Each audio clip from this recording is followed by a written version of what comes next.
আল কোরআনে এই মুসলিম জাতিকে একটা অর্থনীতি দিয়েছে, যাকাত। রমজান মাস যে কোনো নেকি 10 গুণ থেকে 70 গুণ পর্যন্ত সওয়াব বৃদ্ধি করে দেওয়া হয়। হাদিসে বলা হয়েছে, আল্লাহর রাসূল সাল্লাল্লাহু আলাইহি ওয়াসাল্লাম বলছেন, বনি আদমের প্রত্যেকটা নেক আমল 10 গুণ পরিমাণ সওয়াব সে পায় অন্য সময়ে। রমজানুল কারীমে আল্লাহ রাব্বুল আলামিন 70 গুণ পর্যন্ত সওয়াব বৃদ্ধি করে দেন। এই জন্য অনেকে রমজান মাসে যাকাত আদায় করে থাকে। আল্লাহর রাসূল সাল্লাল্লাহু আলাইহি ওয়াসাল্লাম রমজানে বেশি দান করতেন, গত জুমায় সে আলোচনা হয়েছে। অবশ্য যাকাতের সাথে রমজানের কোনো সম্পর্ক নেই। যাকাত হচ্ছে আপনি যেদিন থেকে নেসাব পরিমাণ মালের মালিক হলেন, ওই দিন থেকে বছর যেদিন পূর্ণ হলো সেদিন আপনার উপর যাকাত ফরজ হয়ে গেছে।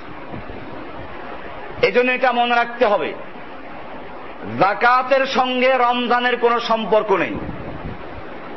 এটা ভিন্ন বিষয়। রমজানে আপনি দান করলে সওয়াব বেশি পেতে পারেন, কিন্তু হিসাবটা হবে যাকাতের বছর অনুযায়ী। এই বছর আবার সূর্যের বছর না, চন্দ্র বছর অনুযায়ী।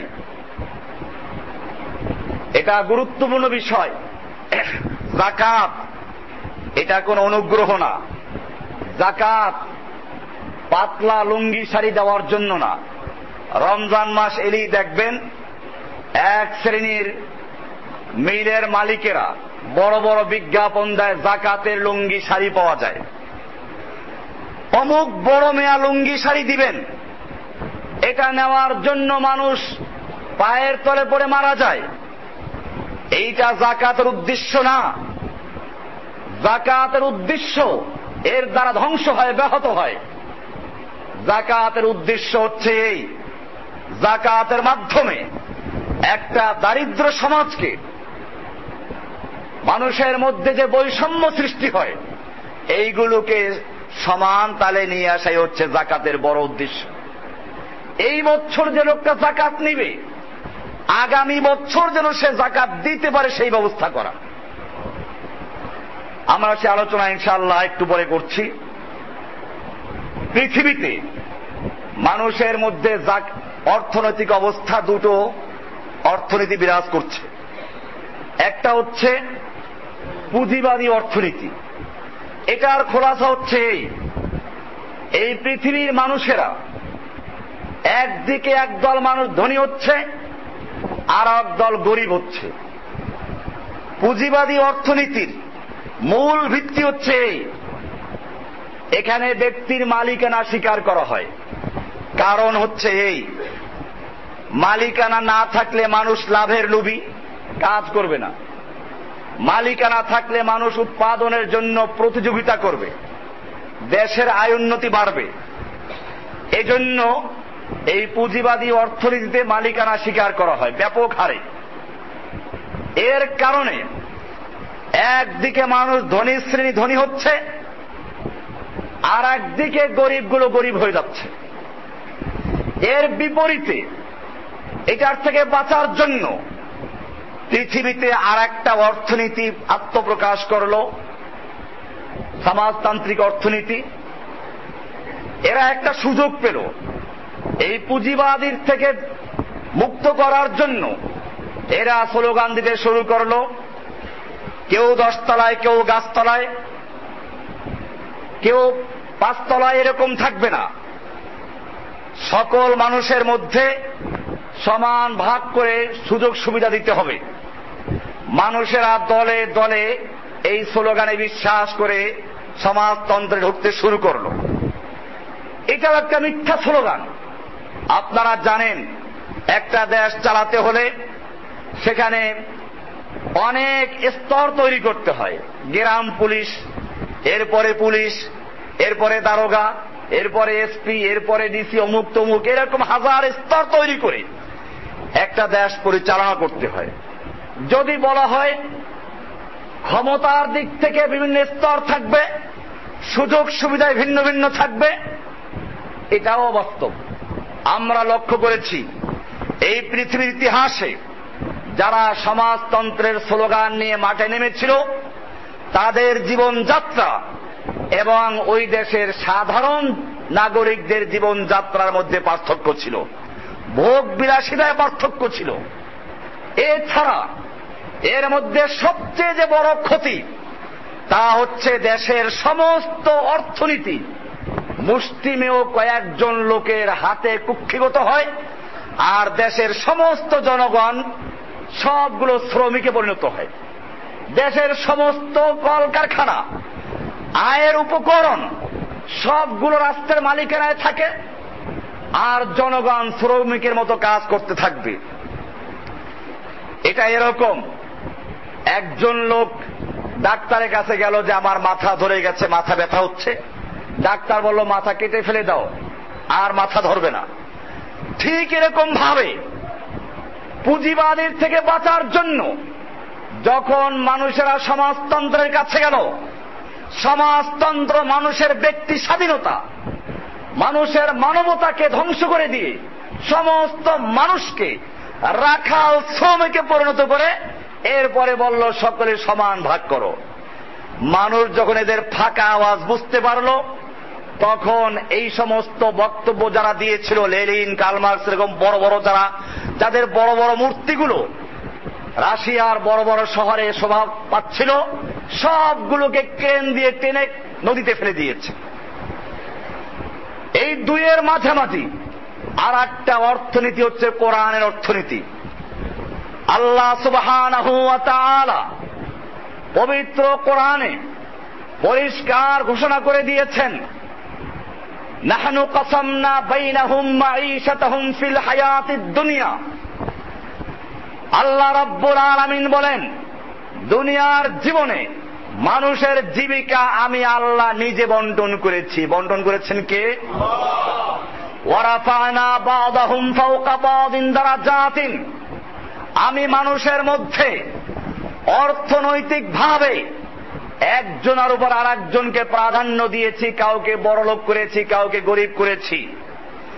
কেন করলাম এরকম? লিয়াত্তাখিযা বা'দাহুম বা'দান সুখরিয়া, লিয়াত্তাখিযা বা'দুহুম বা'দান সুখরিয়া, যাতে করে একদল মানুষ আর একজন মানুষকে অধীনস্থ করতে পারে, কাজ নিতে পারে। এটা একটা বড় রহস্য।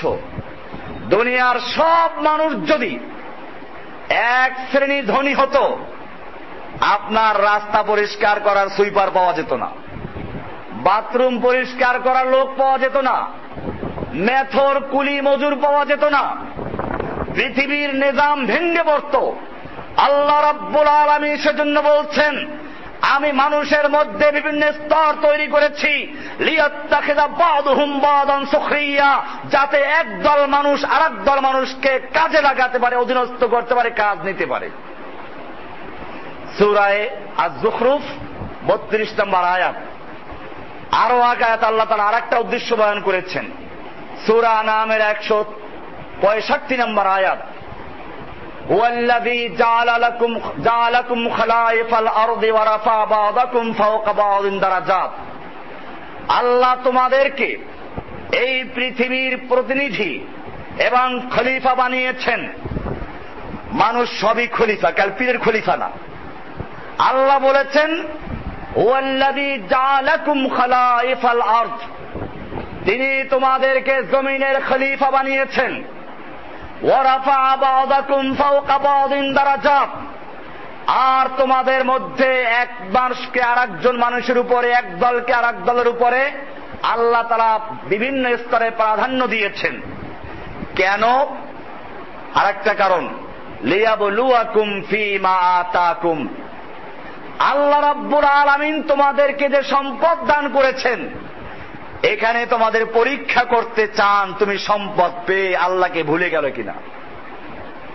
তোমার চেয়ে যারা গরিব, যারা অসহায়, তুমি তাদের কথা ভুলে যাও কিনা, এটা পরীক্ষা করার জন্য আল্লাহ রাব্বুল আলামিন এরকম স্তর তৈরি করেছে।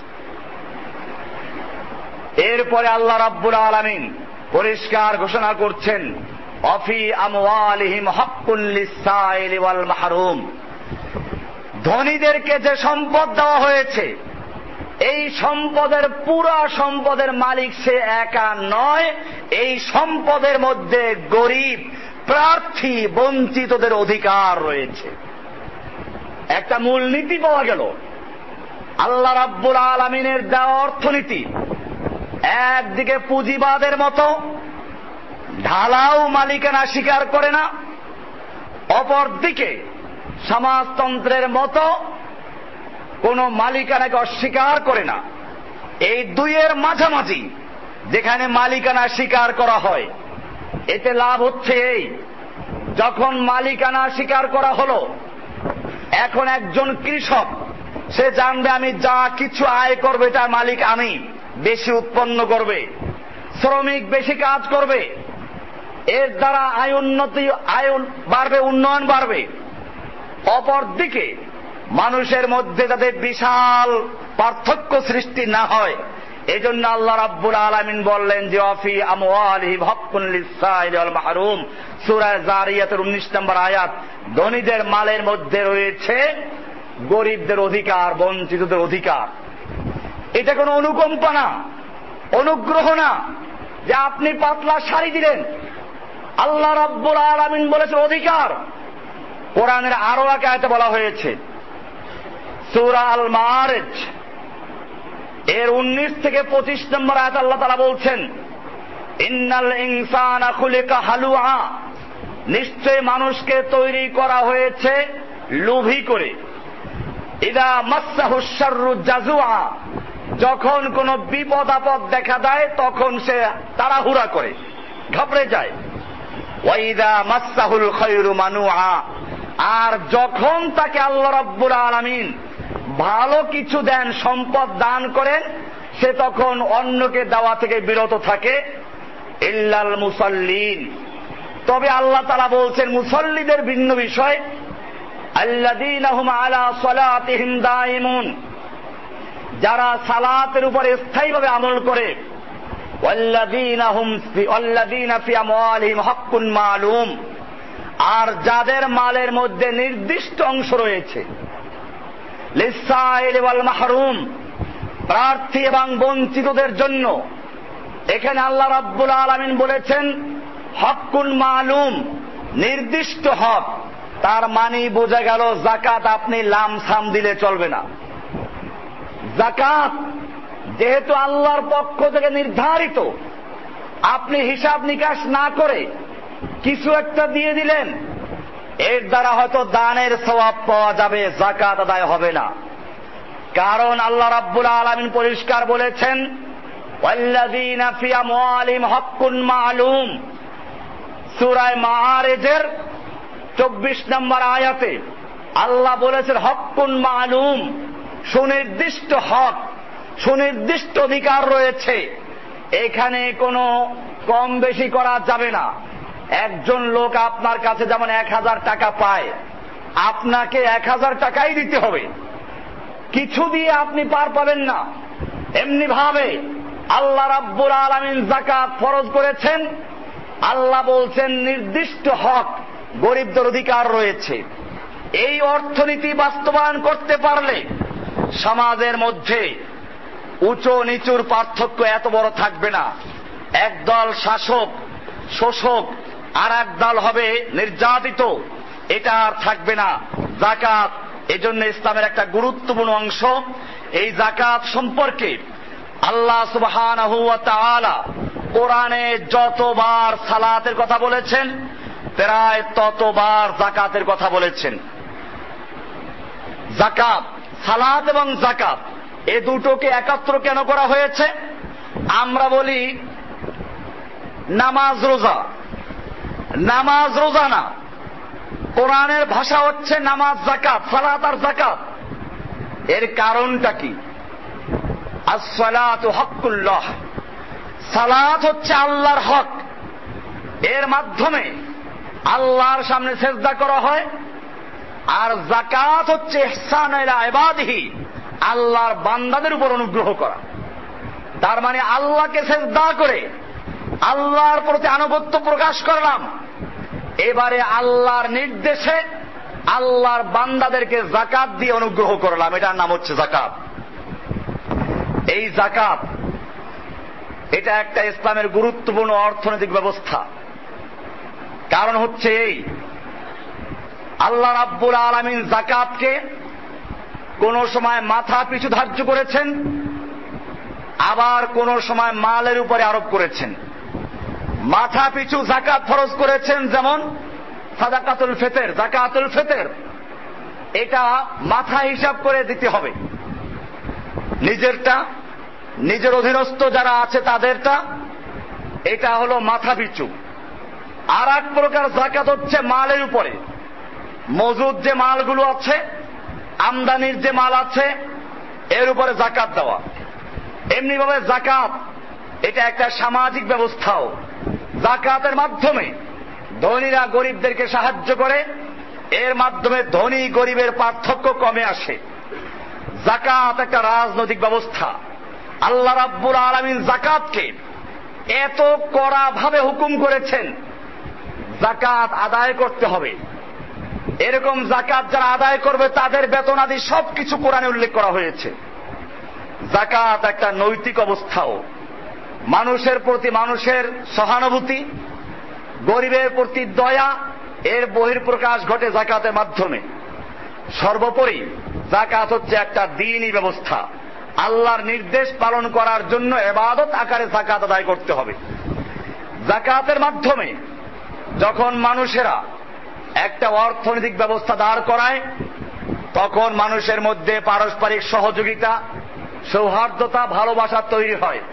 এবং যেদিন মুসলিম জাতি এই যাকাত ভিত্তিক অর্থ ব্যবস্থা চালু করবে, সেদিন মানুষকে আর কোনদিন অন্যের কাছে হাত পাততে হবে না। আল্লাহর রাসূল সাল্লাল্লাহু আলাইহি ওয়াসাল্লাম সেজন্য বলেছেন, আল ইয়াদুল উলিয়া খায়রুম মিনাল ইয়াদিস সুফলা, উপরের হাত নিচের হাতের চেয়ে উত্তম। এর মানে কি? এর মানে আমরা বুঝি খালি যে দেনেওয়ালার হাত এটা ভালো লেনেওয়ালার হাতের চেয়ে। ব্যক্তি পর্যায়ে মনে করি শুধু এ পর্যন্তই না, পৃথিবীতে আল্লাহ রাব্বুল আলামিন মুসলিম জাতিকে একদিকে যেমন মানব সম্পদ দান করেছেন, অপরদিকে অন্য অন্য পৃথিবী পরিচালনার জন্য যা কিছু সাথ দিয়েছেন।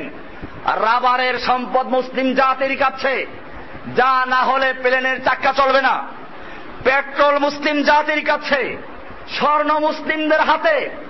এই সবগুলো দিয়েছিলেন যাতে করে মুসলিম জাতি এই পৃথিবীর নেতৃত্ব দেওয়ার জন্য যা কিছু সব তোমাদেরকে দেওয়া হয়েছে, তোমরা উপরে থাকবে, তোমাদের হাত থাকবে উপরে, তোমরা ভিক্ষা করবে না, তোমরা পরিষ্কার বলে দাও, হ্যাঁ পদ্মা সেতু আমরা নিজেদের অর্থায়ন করবো, ভালো কথাই বলেছিল কোন একজন। কিন্তু দেখা গেল সরে গেছে। এখন তাদের ভিক্ষা নেওয়ার জন্য তাদের যত শর্ত আছে, এই বিশ্বব্যাংক, IFM, অমুক তমুক, এই জাতিগুলো পৃথিবীর মুসলিম জাতিকে অর্থনীতির মাধ্যমে জুলুম করে নিষ্পেষিত করে ফেলছে। আমাদের মনে রাখতে হবে, আল্লাহ রাব্বুল আলামিন মুসলিম জাতিকে এই সুন্দর অর্থনীতি দিয়েছিলেন। মুসলিম জাতি দেশ শাসন করবে, পৃথিবী শাসন করবে, ওরা কাজকর্ম করবে, ওরা আমাদের শ্রমিকের কাজ করবে। এজন্য আল্লাহ রাব্বুল আলামিন মুসলিম জাতিকে তৈরি করেছিলেন। এজন্য মুসলিমদের জনসংখ্যাও বেশি, মুসলিমদের অর্থনৈতিক অবস্থা আল্লাহ বেশি দিয়েছিলেন। যদিও মুসলিম জাতি তাদের নৈতিকতার অবক্ষয়ের কারণে, নিজেদের অযোগ্যতার কারণে, সর্বোপরি আল্লাহর বিধানকে ত্যাগ করার কারণে আজকে সেই ইহুদি খ্রিস্টানদের কাছে হাত পাততে লজ্জা করছে না। রাস্তার ভিখারিদের পর্যন্ত এরা হার মানাচ্ছে। রাস্তার ভিখারিকে যদি আপনি বলেন তোমাকে ভিক্ষা দিব, তবে শর্ত আছে, ভিক্ষা নেবে? ওর কোনো শর্ত নাই, পারলে দেও না ভাগো এখান থেকে। রাস্তার ভিখারি শর্ত সাপেক্ষে ভিক্ষা করে না, আর মুসলিম জাতি নির্লজ্জভাবে ইহুদি খ্রিস্টানদের থেকে শর্ত সাপেক্ষে ভিক্ষা করে। আর এই ভিক্ষুকরা কারা? এই ভিক্ষুক টাই পরা ভিক্ষুক, এই ভিক্ষুক দামি গাড়িতে চড়া ভিক্ষুক, এই ভিক্ষুক সংসদে বসা ভিক্ষুক, এই ভিক্ষুকরা মুসলিম জাতির রাষ্ট্রীয় সর্বোচ্চ পদে ভরা ভিক্ষুক। আমার ভাইয়েরা, মনে রাখতে হবে, এই ভিক্ষার ঝুলি মুসলিম জাতি যতদিন পর্যন্ত কাদের থেকে না নামাবে, খালি এ পর্যন্ত তো না, ভিক্ষুকদেরকে যা দেয় ভিক্ষুক নিয়ে নেয়। আর আমাদের এই রাষ্ট্রীয় ভিক্ষুকেরা যে ভিক্ষা করে, অনেক সময় দাতা গোষ্ঠী ঋণের একটা অংশ কেটে রেখে দেয়, রেখে দেয় না, কেটে রেখে দেয়। তার মানে এই সুদের অংশ এটা কেটে রেখে দিতে হবে। এইভাবে আজকে মুসলিম জাতি আল্লাহর রাসূলের হাদিস বুঝে নাই। আল্লাহর রাসূল সাল্লাল্লাহু আলাইহি ওয়াসাল্লাম বলেছেন, আল ইয়াদুল উলিয়া খায়রুম মিনাল ইয়াদিস সুফলা, উপরের হাত নিচের হাতের চেয়ে ভালো। এটা শুধু ব্যক্তি পর্যায়ের না, এটা সামাজিক পর্যায়ে, রাষ্ট্রীয় পর্যায়ে, আন্তর্জাতিক পর্যায়ে, সব পর্যায়ে মুসলিম জাতির হাত থাকবে উপরে, আর দুনিয়ার ইহুদি খ্রিস্টান হিন্দু বৌদ্ধ যত আছে সবগুলো মুসলিমদের কাছে ভিক্ষা করবে। এই জন্য মনে রাখতে হবে, যাকাত কোনো ছোটখাটো বিষয় না।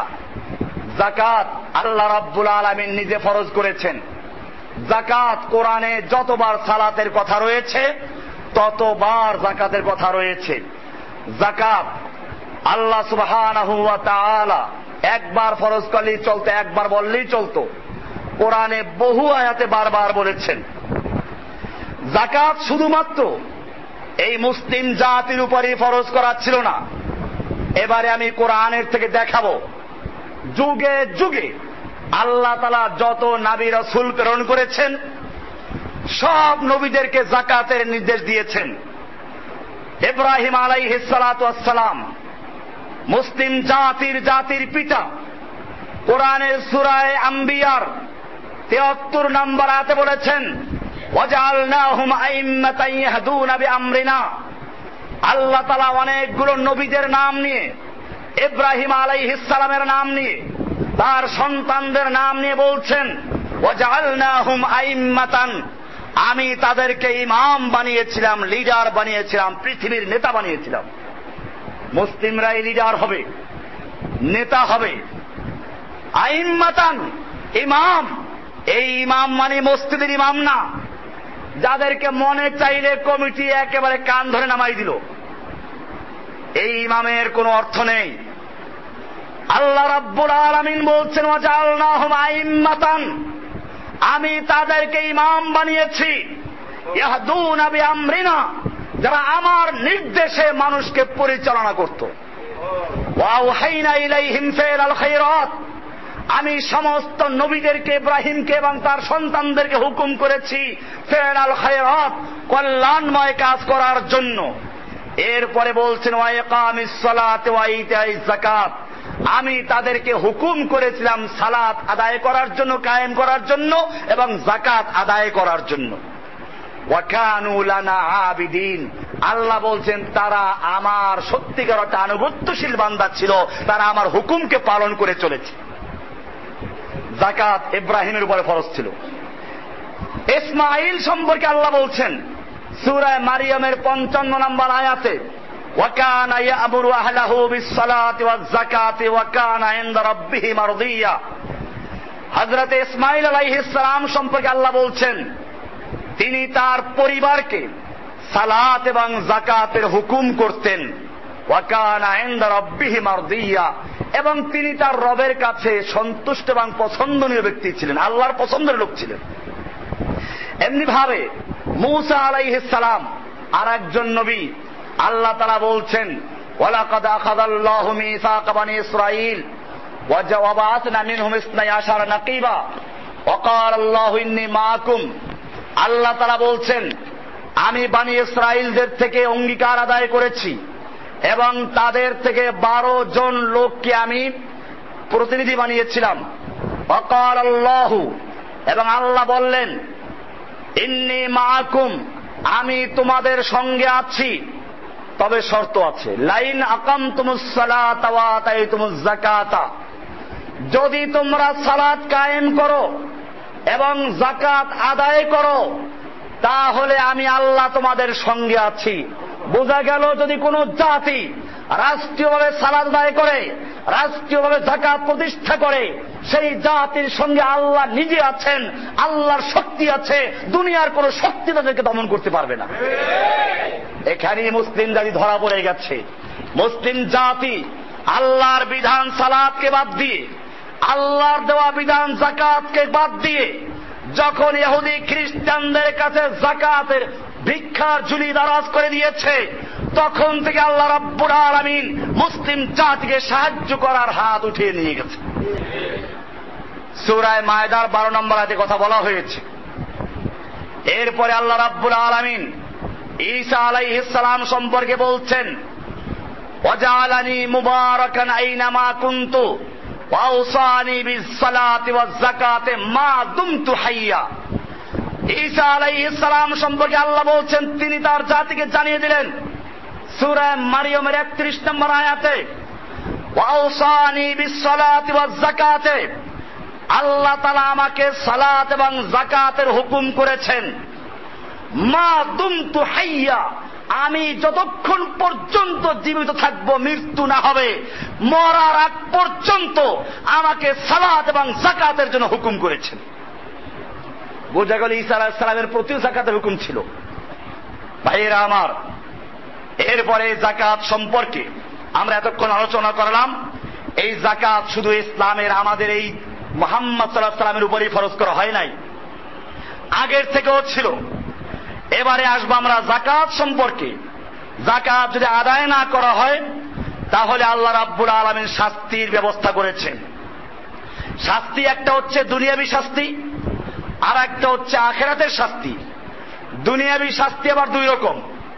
একটা হচ্ছে আল্লাহ প্রদত্ত শাস্তি, হাদিসে বলা হয়েছে, তাবরানীর 4577 নম্বর হাদিসে আছে, আন বুরাইদা রাদিয়াল্লাহু তাআলা আনহু قال মা মানা কওমুন আয-যাকাতা ইল্লা ইবতালাহুমুল্লাহু বিস-সিনিন। আল্লাহর রাসূল সাল্লাল্লাহু আলাইহি ওয়াসাল্লাম বলছেন, কোন জাতি যখন যাকাত দেওয়া বন্ধ করে আল্লাহ রাব্বুল আলামিন তাদের উপরে দুর্ভিক্ষ চাপিয়ে দেন। অফি রিওয়ায়াতিন ইল্লা হাবাসা আনহুমুল কাতার, আল্লাহ তাআলা তাদের থেকে বৃষ্টি বন্ধ করে দেন। এই যে অনাবৃষ্টি, অতিবৃষ্টি, এটা আল্লাহর একটা গজব। মানুষ যদি যাকাত দেওয়া বন্ধ করে দেয়, যাকাত দেওয়া বন্ধ করে দেয়, আল্লাহর হক আদায় না করে, আল্লাহ রাব্বুল আলামিন উপর থেকে বৃষ্টি দেওয়া বন্ধ করে দেন, নিচের থেকে পানির স্তর নিচে নামিয়ে দেন।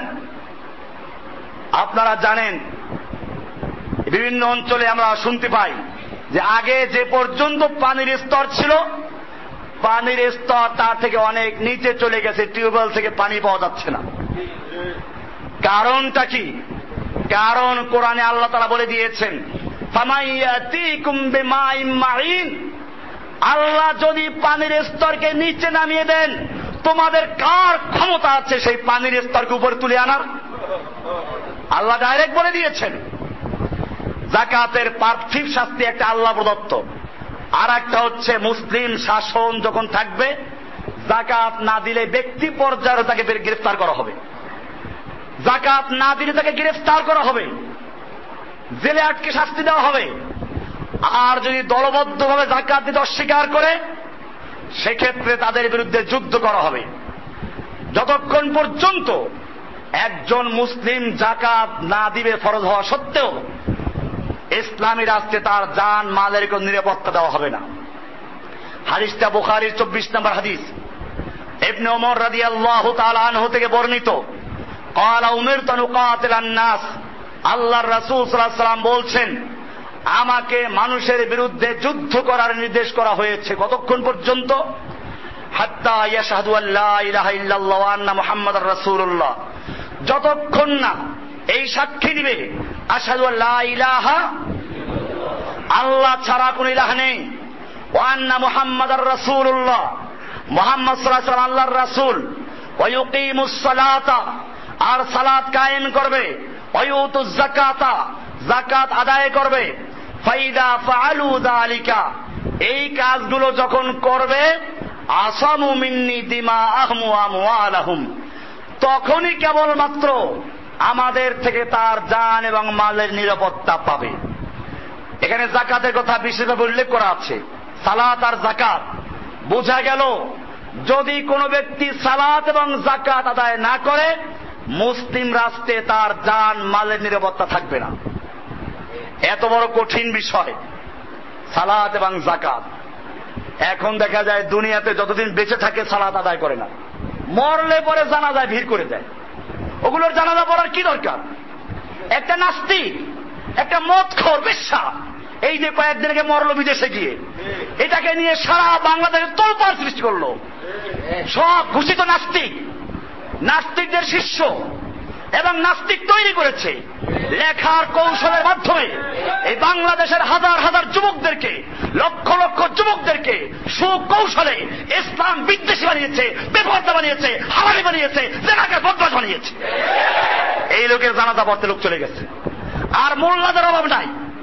আমি সাবধান করে দিচ্ছি, এইরকম নাস্তিক, মুরতাদ, বেহায়া, বেশ্যা, মদখোর এইগুলো মারা গেলে যারা জানাজা পড়ে তারা নিজের ইমানটাও ঠিক থাকবে না। কোন আলেম, কোন ইমাম এদের জানাজা পড়াতে পারে না। এটা পরিষ্কার, এগুলো বেশ্যা। আপনি দেখেন নাই 32 বছরের একটা বউ বাদ দিয়া নিজের মেজ মেয়ের বান্ধবী বেড়াইতে আসে, তারপর নজর পড়ে গেছে। কেমন বেশ্যা বেহায়া! এইটার আবার জানাজা পড়তে গেছে মানুষ। যাই হোক, আমি আরেক দিক চলে গেছি। এটা পরিষ্কার, ইসলামের কোন বিধানকে যদি কেউ তুচ্ছ-তাচ্ছিল্য করে, ইসলামের কোন বিধানকে যদি কেউ উপহাস করে, অস্বীকার করে, সেই ব্যক্তি মুসলিম থাকে না। মুসলিমরা তার জানাজা পড়বে না, মুসলিমরা তার মরলেও তার কাছে অংশগ্রহণ করবে না। ভাইয়েরা আমার, যাকাত যদি কোনো ব্যক্তি আদায় না করে তার বিরুদ্ধে যুদ্ধ করা হবে।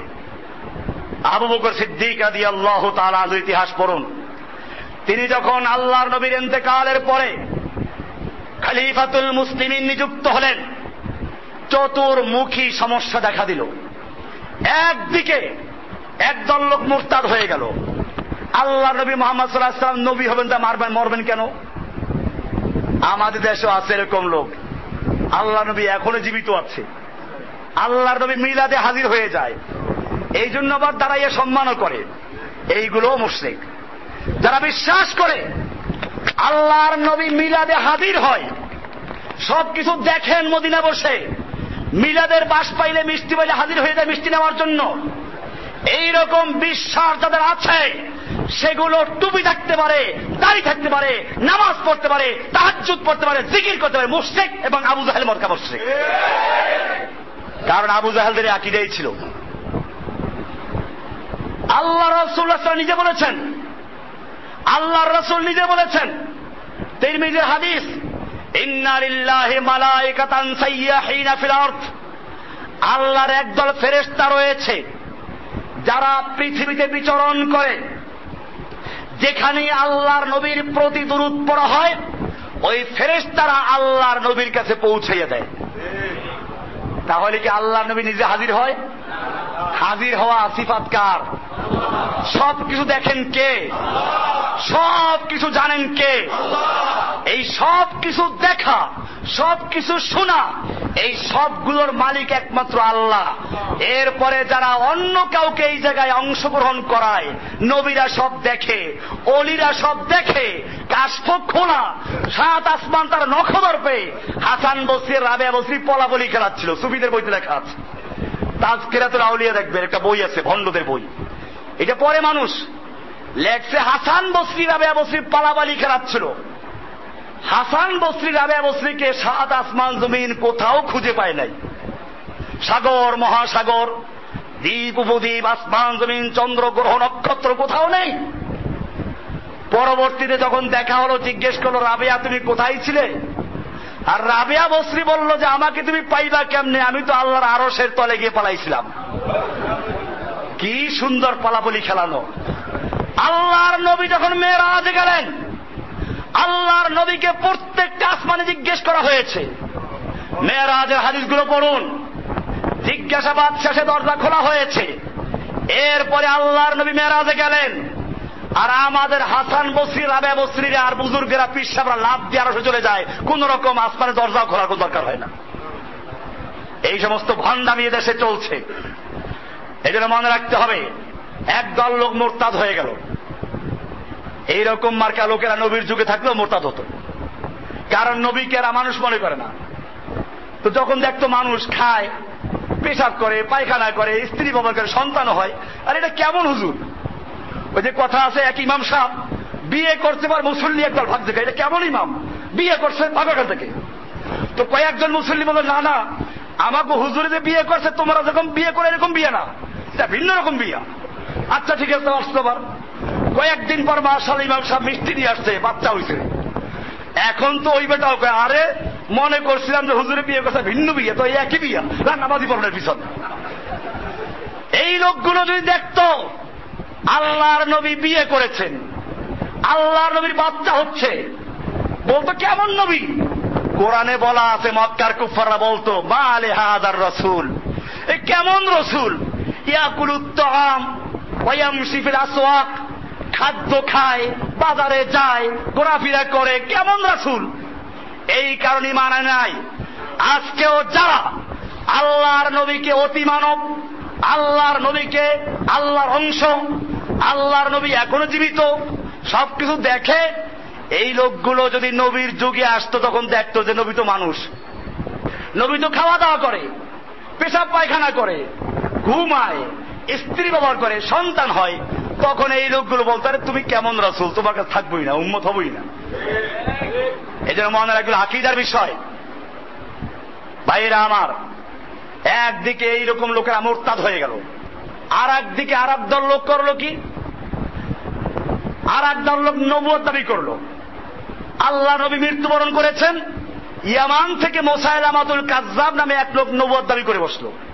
একদল লোক তার উম্মত হয়ে গেল, কারণ দাবি করলেই লোক পাওয়া যায়, দেখেন না, পীর একজন গজায় আর মুরিদ একদল পাওয়া যায়। এটা সে বহু পীর আছে, নামাজ লাগে না, বহু পীর আছে, কিন্তু নামাজ 3 ওয়াক্ত, ফজর, জোহর আর মাগরিব। এরকম ভাবে কেউ ইমাম মাহাদি দাবি করে বসে আছে, কেউ জামানার ইমাম দাবি করে বসে আছে। মুরিদের অভাব কার কাছে নাই?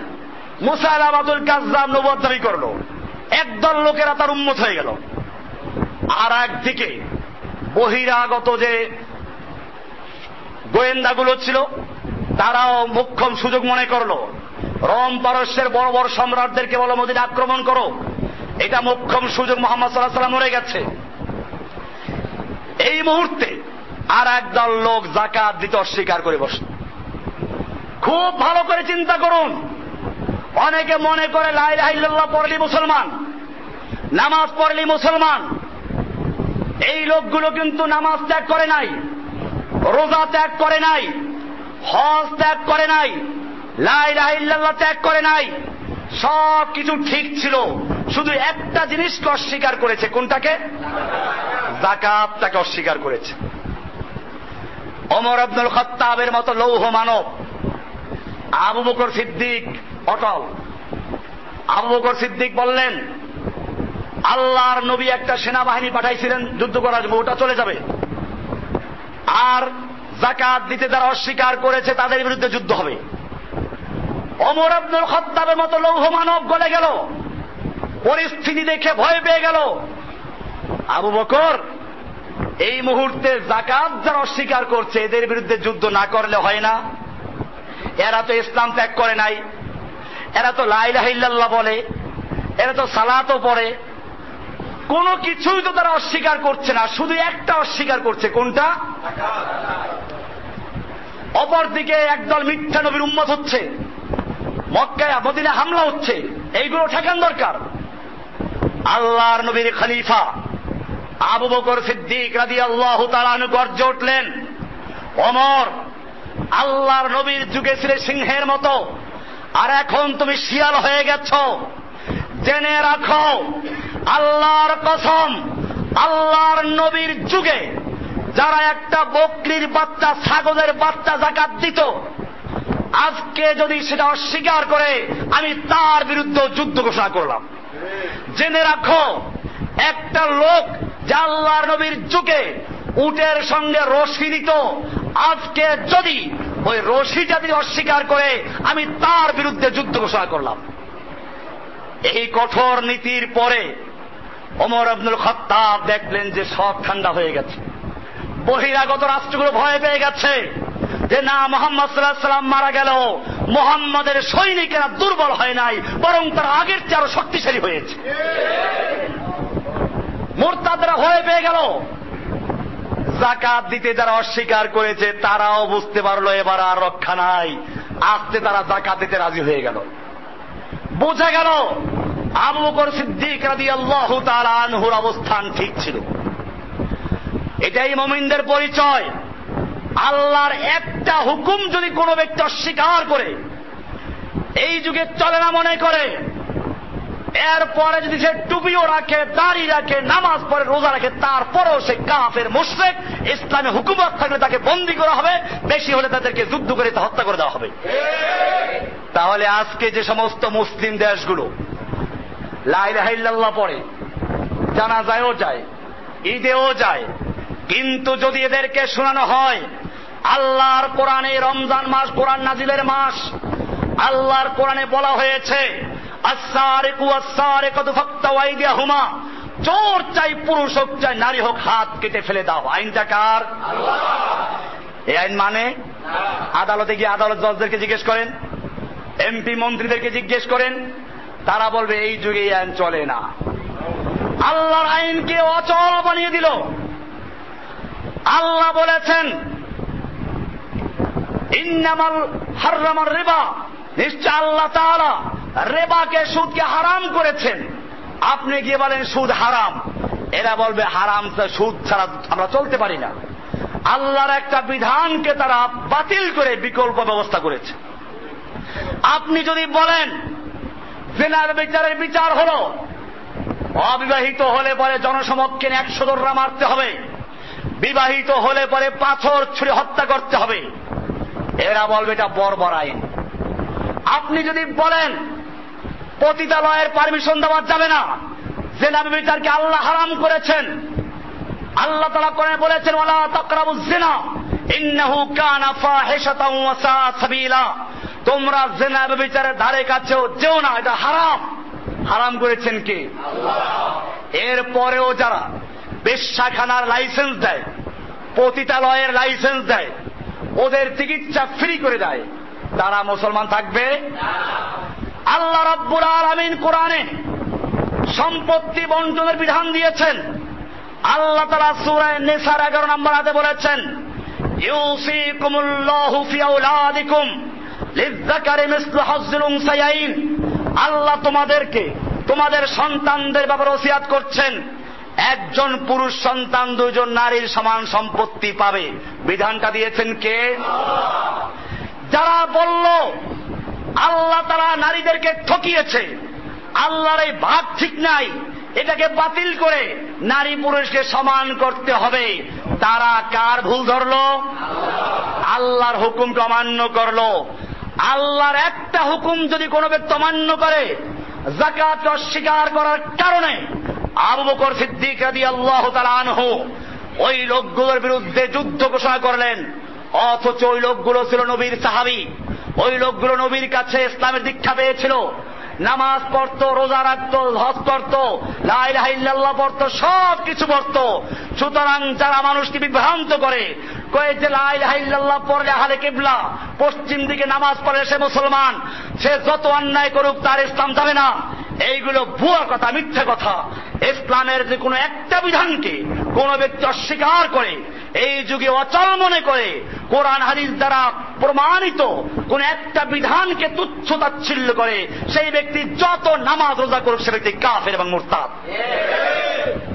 কোরআন নাজিলের মাস ভালো করে ইসলাম বোঝার চেষ্টা করব। ভাইরা আমার, আমি আলোচনা করছিলাম যাকাত সম্পর্কে। এই যাকাত যদি কেউ না দেয় পার্থিব শাস্তি হলো এগুলো। এরপরে আখিরাতের শাস্তি আল্লাহ তাআলা কোরআনের সূরা তওবার 34 এবং 35 নম্বর আয়াতে বলছেন ওয়াল্লাযীনা ইয়াকনিজুনা আয-যাহাবা ওয়াল ফিদ্দা, নিশ্চয়ই যারা স্বর্ণ এবং রৌপ্য জমা করে, ওয়ালা ইউনফিকুনাহা ফি সাবিলিল্লাহ, এবং তা আল্লাহর রাস্তায় ব্যয় করে না। আল্লাহ তাআলা বলছেন ফাবাশশিরহুম বিআযাবিন আলীম, তুমি ওদেরকে মর্মন্তুদ শাস্তির সুসংবাদ দাও। শাস্তির কি সুসংবাদ হয় নাকি? এটা এরকম, আপনি বাচ্চাদেরকে বললেন যে দেখ ওই কাম করবি না, কাম করলে এমন পিঠটি লাগাবো মজা বুঝবি। পিটান দিলে কি মজা পায় নাকি? এটা যেরকম আল্লাহ তাআলা উপহাস করে বলছেন, যারা সম্পদ জমা করে যাকাত আদায় করে না, আল্লাহ বলছেন ফাবাশশিরহুম বিআযাবিন আলীম, আপনি ওদেরকে মর্মন্তুদ শাস্তির সুসংবাদ দিন। ইয়াওমা ইউহমা আলাইহা ফি নারে জাহান্নামা, কিয়ামতের দিবসে এই স্বর্ণ রৌপ্য এগুলোকে আগুনে গরম করা, উত্তপ্ত করা হবে। ফাতুকুয়া বিহা জিবাহুহুম ওয়া জুনুবুহুম ওয়া যুহুরুহুম, এরপরে তা দিয়ে তাদের ললাটে, তাদের পাজরিতে, তাদের পিঠে এই গরম করে দাগ দেওয়া হবে, আর বলা হবে হাযা মা কানাজতুম লিআনফুসিকুম, এই হচ্ছে সেই সম্পদ যা তোমরা নিজের জন্য জমা করেছিলে, সঞ্চয় করেছিলে। ফাযুকু মা কুনতুম তাকনিজুন, তোমরা যা জমা করেছিলে তার মজা এবার আস্বাদন করো। সূরা তাওবার 34-35 নম্বর আয়াত। এমনি ভাবে আরো অনেকগুলো হাদিসেও আছে। আল্লাহর রাসূল সাল্লাল্লাহু আলাইহি ওয়াসাল্লাম বলছেন, এই আয়াতে যে বলা আছে সঞ্চয় করা, এমনি সম্পদ উপার্জন করা, কামাই করা না জায়েজ না। তবে সম্পদ উপার্জন করে যদি কোনো ব্যক্তি নির্দিষ্ট অংশ যাকাত আদায় না করে, তাহলে সে ব্যক্তি এই আয়াতের মধ্যে পড়ে যাবে, জাহান্নামের আগুনে জ্বলবে। আল্লাহর রাসূল সাল্লাল্লাহু আলাইহি ওয়াসাল্লাম বলছেন, মান আতাহুল্লাহু মালান, আল্লাহ যাকে মাল দিলেন, ফালাম ইউআদ্দি যাকাতাহু, অথচ যাকাত আদায় করছে না, মুসসিলা লাহু ইয়াউমাল কিয়ামাতি শুজাআন আকরা, এই সম্পদগুলোকে কিয়ামতের মাঠে এবং জাহান্নামে তার জন্য একেবারে বিষাক্ত সাপ বানিয়ে দেওয়া হবে, যেই সাপের বিষের কারণে তার মাথায় পশম থাকবে না। জাবিবা তানে, তার দুই পাশে দুটো ঠোঁট থাকবে। ইউতাফাকুহু ইয়াউমাল কিয়ামাতে, কিয়ামতের দিবসে তাকে পেঁচিয়ে ধরবে, জড়িয়ে ধরবে। সুম্মা ইয়াখুযু বিল্লাহজামাইহি ইয়ানি সিদকাইহি, এরপরে তাকে দুই তার দিয়ে তার গাল দিয়ে ছোবল মারবে। সুম্মা ইয়াকুল, আবার বলবে আনা মালুকা আনা কানজুক, আমি তোমার সম্পদ, আমি তোমার মাল। এরপরে রাসূলুল্লাহ সাল্লাল্লাহু আলাইহি ওয়াসাল্লাম এই কথা বলে আয়াত দিয়ে দলিল পেশ করলেন। সুম্মা তালা ওয়ালা ইয়াহসাবান্নাল্লাযীনা ইয়াবখালুনা বিমা আতাহুমুল্লাহু মিন ফাদলিহি, আল্লাহ তাআলা বলছেন, যাদেরকে আল্লাহ সম্পদ দিয়েছেন তারা যেন মনে না করে যে তারা কৃপণতা করছে, এটা তাদের জন্য ভালো। বাল হুয়া শাররুল লাহুম, বরং এটা তাদের জন্য বড় ক্ষতিকর। ফায়ুতাফাকুনা মা বাখিলু বিহি ইয়াউমাল কিয়ামা, তারা যে কৃপণতা করছে, কিয়ামতের মাঠে তাদের এই সম্পদকে তাদের গায়ে জড়িয়ে দেওয়া হবে। সূরা আলে ইমরানের 180 নম্বর আয়াত। এমনি ভাবে অনেকগুলো হাদিসে এই যাকাত না দিলে পরে তার কঠোর যে শাস্তি হবে তা আলোচনা করা হয়েছে। এমনি ভাবে জাহান্নামে যাওয়ার জন্য যখন মানুষেরা জাহান্নামে যাবে, জাহান্নামের ফেরেশতারা জিজ্ঞেস করবে মা সালাকাকুম ফি সাকার, তোমাদেরকে জ্বলন্ত আগুন জাহান্নামে কে নিয়ে আসলো, কেন আসলা? তারা দুইটা কারণ বলবে। দুইটা কারণের একটা কারণ হচ্ছে যাকাত না দেওয়া। কোরআন বলছে সূরা মুদ্দাসসির এর 42 থেকে 44 নম্বর পড়বেন, ক্বালু লাম নাকু মিনাল মুসাল্লিন ওয়া লাম নাকু মুতইমুল মিসকিন। লাম নাকু মিনাল মুসাল্লিন, আমরা মুসাল্লি ছিলাম না, সালাত আদায় করতাম না। ওয়া লাম নাকু নুতইমুল মিসকিন, আর আমরা মিসকিনদেরকে খাদ্য দিতাম না, মিসকিনদেরকে খাওয়াতাম না, যাকাত দিতাম না। এই কারণে আমাদের আজকে জাহান্নামে যেতে হয়েছে। আজকে আমরা এই পর্যন্ত আলোচনা করলাম। ইনশাআল্লাহ যাকাত সম্পর্কে আরো বিস্তারিত আলোচনা হবে। আর যাকাতের উপরে আমার বইও আছে, ইনশাআল্লাহ আগামী জুমায় হয়তো পাওয়া যাবে। এই যাকাত সম্পর্কে জানা। আজকের আলোচনার মূল বক্তব্য হচ্ছে যাকাত কোন অনুকম্পা না। যাকাত আপনি আন্দাজে দিলে চলবে না। আন্দাজে অনুমান করে দিলে হয়তো আপনি দানের সওয়াব পাবেন, কিন্তু হিসাব না করে যাকাত দিলে যাকাত আদায় হবে না। যাকাত একটা নির্দিষ্ট অংশ, সুতরাং সম্পূর্ণ মালকে হিসাব করে কোন কোন মালে যাকাত আসবে, কোনটা আসবে না, ইনশাআল্লাহ এটা আমরা আগামী জুমাতে আলোচনা করার চেষ্টা করব। 5 প্রকারের মালের ভিতর যাকাত আসে।